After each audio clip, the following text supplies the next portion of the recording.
Hey Bomber Crew, welcome back for CrossFit Open 19.4. This is your throwdown preview show. I am Pete, this is Greg, we're going to dive into it. Greg, we just saw the debut of a burning style of workout with a little bit of a twist in between. We're looking at a 12-minute time cap that starts with a couplet, 3 rounds for time, 10 snatches, 12 bar-facing burpees, and then you rest for 3 minutes. Weird in the middle of a workout, but we'll talk about how to tackle that. Then 3 more rounds for a time of 12 bar muscle-ups and 12 bar-facing burpees, men using 95 pounds and women using 65 pounds for the RX weight. Greg, what does that workout mean to you as someone who's about to do it under the lights with all of the eyes on you? Well, let's kind of break that out. There's 2 pieces here. The first part with the snatches and the burpees. It's a lightweight snatch, and it's not very high reps. You're looking at something that you should do fast. Now, you can hurt yourself if you go so fast that you burn out and that you got nothing left for the rest of the workout, but you also have to know what your goal is. If you're someone who really struggles with bar muscle-ups and you want to get and you just want to have as much time as you can to get a couple reps there, you might go really hard on that first workout. You might take it as if that's your whole workout, get a tie break time, and then give yourself as much time as you have left to hang on. Now, if you know you have bar muscle-ups, the strategy becomes quite different. You need to make sure your grip, that you are hook gripping the bar, that you are resting those hands as much as you can so that when you get to the end of the first couplet, that you have some grip left and you have some lung capacity to move forward. The bar muscle up, if you have them, it's going to come down to taking breaks when you need to, before you need to, I should even say. If you try to go too many reps unbroken, you're going to wear out. You're going to really have to take long breaks and suffer, much like we saw in the handstand push-ups last week. And then from there, it's just suffer through burpees again. So that's kind of the overarching themes I see in this workout as far as strategies might go. What do you think? There's a whole lot of strategeration in this workout. I think it's definitely a workout that seems like just a cardio burner, but it's one that's going to reward a lot of movement efficiency. We've talked a lot about, even in the last few weeks, we've talked about burpee efficiency, cycling the bar efficiently, not wasting movement, breathing at the top rather than trying to rebreathe at the bottom and losing all that tension. I think it's good old-fashioned CrossFit, mechanics, consistency, intensity, and breathe as much and as fast as you can. It is a burpee workout, more or less. It's a burpee workout with some high skill movements thrown in.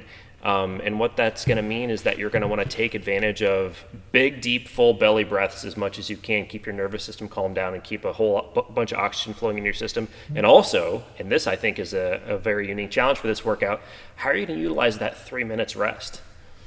I think you bring up a really good point with the breathing, in that these are 2 movements that are very long range of motion and require big energy systems to complete. Very easy to suck all the wind out of you if you move at a pace that is not congruent with your breathing, like finding the rhythm that you have. The 3 minutes rest, that needs to be taken advantage of. You need to, I would be sitting. I would have my hands not gripping anything, maybe getting the grips that you need for bar muscle-ups, some chalk that you need. But I think in 3 minutes, if done properly, your breathing should be back down to where you're under control when that hits. Even if you go pretty hard in that first workout, I think 3 minutes is enough time to get your breathing back under control to start workout 2. I think the important thing for the 3 minutes is to use it intelligently, like you say. Maybe structure it. Spend the first minute on the ground, just close your eyes and breathe deep. The second minute, maybe get on your feet, move around a little bit, shake your hands out, and then the next minute, really just concentrate on what you're about to do and get ready for the next segment of this workout. Now, our throwdowns this week are 2 highly anticipated matchups. The first one we'll talk about is LEV Laura, 2 very mentally strong athletes, 2 athletes who move very well. Greg, where do you see these athletes excelling and maybe being challenged in this workout? Really excited to see this throwdown. I think these 2 athletes will go hard. They have a strong mental capacity to push Burpees will be fast. I have no doubt about that. These snatches are light enough that they will move big sets on that. They will set a good time on the first couplet. And I think they'll push each other. They're athletes, when they see a rabbit to chase or they see an opponent, they're going to push harder. When we get to the second phase here, I think this is where this competition really comes into play. I'm going to make the assumption here that they do the scaled variation that has the pull-ups. If that's not the case, then I still think it's a good workout, but I'm going to talk about it as if they're doing the pull-ups. I think that this will come down to managing breaks on the bar, making sure that every rep chin goes over the bar, right? No wasted reps there. And again, coming down 1 or 2 reps before you need to so that the reps can be short. I think they'll both attack the burpees pretty hard. Who's your pick?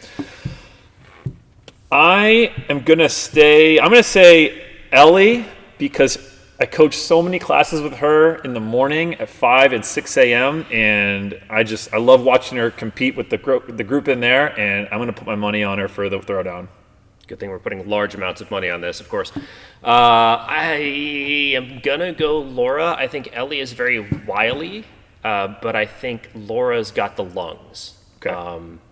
What I will say is that I don't expect either of these athletes to miss a single rep. This is definitely a workout where no reps can accumulate quickly because you're moving through ranges of motion very quickly. But I don't see these two athletes racking up a whole lot of no reps. The other throwdown I have likened to a wildebeest against a panther. It is Coach Greg against Travis Logsdon. This is going to be highly anticipated. I, unfortunately, will not be here to see it in person, but I will be trying to watch it with one eye on Facebook Live while I'm driving to Michigan. Travis, very strong, obviously a Masters competitor of national caliber, against Greg, who's, level 3 seminar staff. He might move okay. Before I ask you who you're picking in your own race and shades of Pete Rose here, I'm going to make my pick. I'm going to say Travis, mostly because I've seen that man move on a rig and move with a barbell, and he just doesn't believe in gravity, and I think that's going to be his overarching path to victory in this workout. Greg, how do you see yourself faring? I think my strategy on this workout, looking at it, is I fall into the camp of I don't have that many bar muscle-ups in the tank. It's probably not going to get up through the whole workout. I want to give myself as much time. I'm going to go very, very hard on the first couplet. I think I should be able to hang with Travis, or at least stay very close in that couplet. It should be fun to compete there. I've watched him do bar muscle-ups enough. He's got a little more capacity than I do there. But my goal, I'm going to try to get through 2 rounds of that second scheme and see what happens. Try to hang on for some bigger sets and see if I can't just push Travis to his limit. That's going to be my plan. If I'm picking an athlete, I think Travis is a little more competent in these movements, but that does not mean that I am not going to give it my all to try and take this one home tomorrow. Yeah, there's a strategy in the track and field world. If you know that a runner is faster than you, you stay on their shoulder for the whole race and see if you can outkick him at the end. Maybe something that comes and rears its head tomorrow night at 6:30 p.m. Speaking of tomorrow night at 6:30 p.m., we are having a competition inception, if you will. It's a competition within a competition within a competition. The first, of course, is that hashtag challenge that you all been playing along with. I hear that there is a curated goodie bag for the winner of this week's hashtag challenge. There is also the chili cornbread cook-off. Bring chili or cornbread either way, but if you're a real pro, of course, you bring both. The other reason I'm sad and missing this week is I will put down some chili. And, of course, the workout itself. If you have the evening free, go ahead and show up at 5:30 or 6:30, even if you've already done the workout in the morning. Cheer on those big classes that typically happen at 5:30 and help judge and score athletes as well. And, show up ready to have a good time. We'll see you all tomorrow night. Signing off. I'm excited for it. Take care, guys. Let's get after it. See you guys.